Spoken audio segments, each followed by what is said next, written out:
Bum bum bum bum bum bum bum bum bum bum bum bum. The Peter Dislike Show. Bum bum bum bum bum bum bum. Back in the late 90s, early 2000s, when I first started collecting coins, it's hard to believe, but there was a time you could buy junk silver coins, 90% silver, dimes, quarters, and half dollars. They were going for 3 to 4 times face value. I know it's hard to believe nowadays. Now they go for 20, 30, 40 times.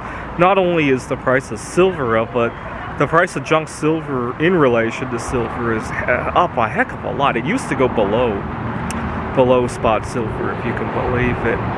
And even back then, I realized there was a little bit of an anomaly. I thought, gee, at one point we used both gold and silver. Silver's going for 3-4 times face. Why isn't gold going for 3 or 4 times face? It's not like you could buy a double eagle for $60 or $80 at the time, right? And I remember wondering, which way is it, right? Is gold way overvalued, or is it silver that is undervalued, right? And at the time, I thought it was a combination of both. And so I thought silver was relatively risk-free, right? Just if we went back to the same ratio as gold. The way I thought of it was, at the time, I think silver was $4 an ounce. Gold was, I think, $300 an ounce, right?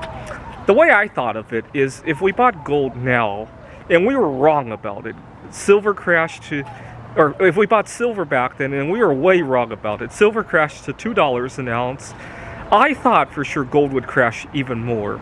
So gold might fall from $300 an ounce down to like $100 or even $80 an ounce. And you could always then trade your silver for gold, and you would end up with much more gold than you would have started with, right? That was my idea at the time. I obviously didn't have a heck of a lot of money to practice that idea, right? But even then, I realized that there was an anomaly with the ratio.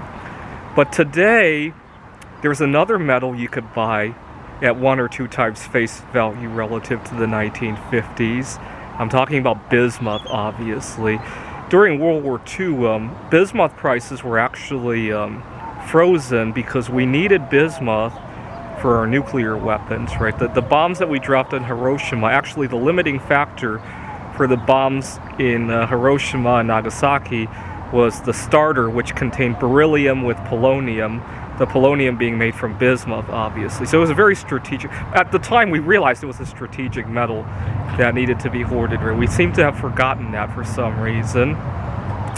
And at the time it was fixed at $2.50 a pound. Nowadays, including the premium, you can buy it at like $6 a pound. So there's 3 times face value for you, right? It's like going back to the 90s and buying silver.